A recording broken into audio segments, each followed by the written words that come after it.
This was how the West was presenting President Ruto not too long ago, and also this is how now they're presenting him using that BBC documentary.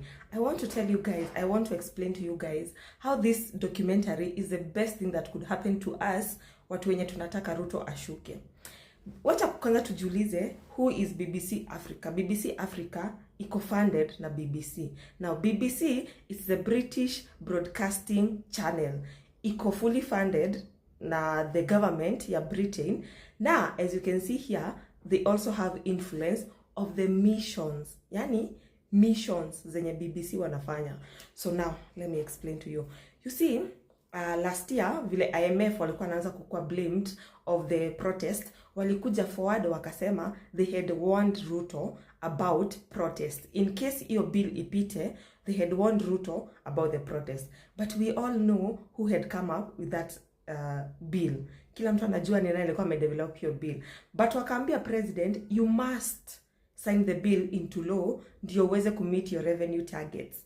Mind you, kila mtu anajua taxes haziwezi meet revenue targets. Like, you don't have to raise taxes to meet your revenue targets. You can use other methods of raising revenue. Haya. Sasa, last year tena, Bill Gates, ama the Gates Foundation, walikuwa wamepewa immunity kukuja make Kenya as a guinea pig. They can come, do experiments with our cows, do experiments with us. You know, walikuwa wamepewa hiyo. Watu wakariot, watu call it out.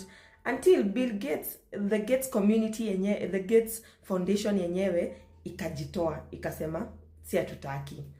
Haya, now also, last year, vile Kindiki alikuwa asked about progress ya hizi investigation, alisema, kama mtu amekuwa shot, haimaanishi amekuwa shot na police officer.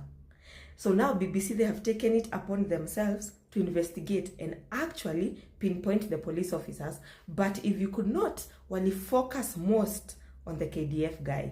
They knew ni KDF, so they could have just told us ni KDF. But they made it to a point. Yani ile wanakubeba kwa investigation, uone how rogue the KDF is. So waka pinpoint na waka insist uo msi wa KDF.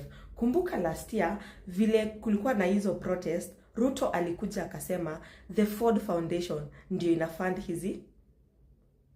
hizi demonstration. Ford Foundation ni ya majuu. So we asked ourselves, aje, how, and zilikuwa all over the country.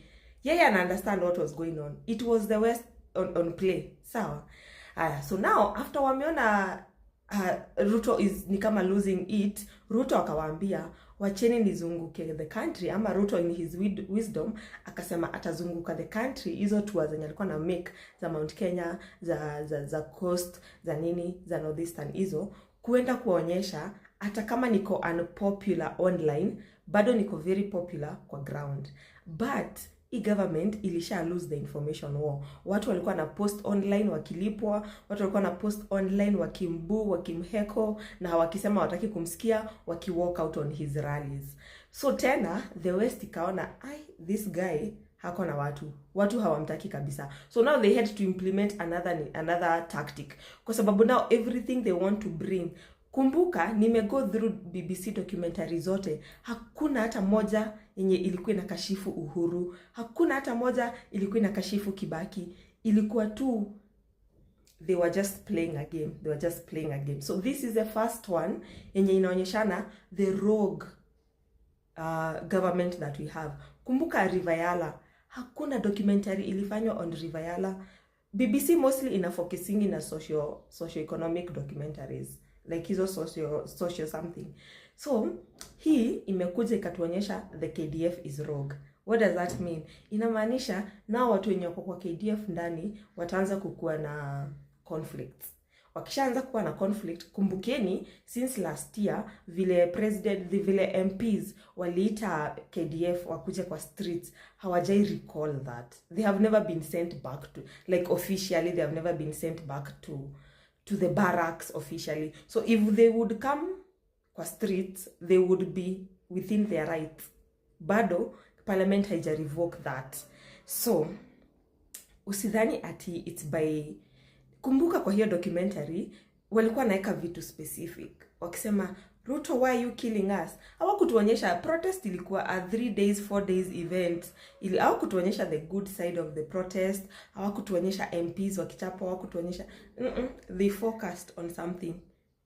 Ruto killings. That's why kuna jamaa mmoja alikuwa anasema Ruto, why are you killing us? And then sasa waka pinpoint ni KDF. So all I can say is the puppet master is tired of the puppet. And he must go. But nawaambia nyi watu, we must be very careful on the next person we are going to elect. Asikue part of the puppet. Remember what they did to Kimathi and Jomo Kenyatta? Please, to fall for a Jomo Kenyatta again.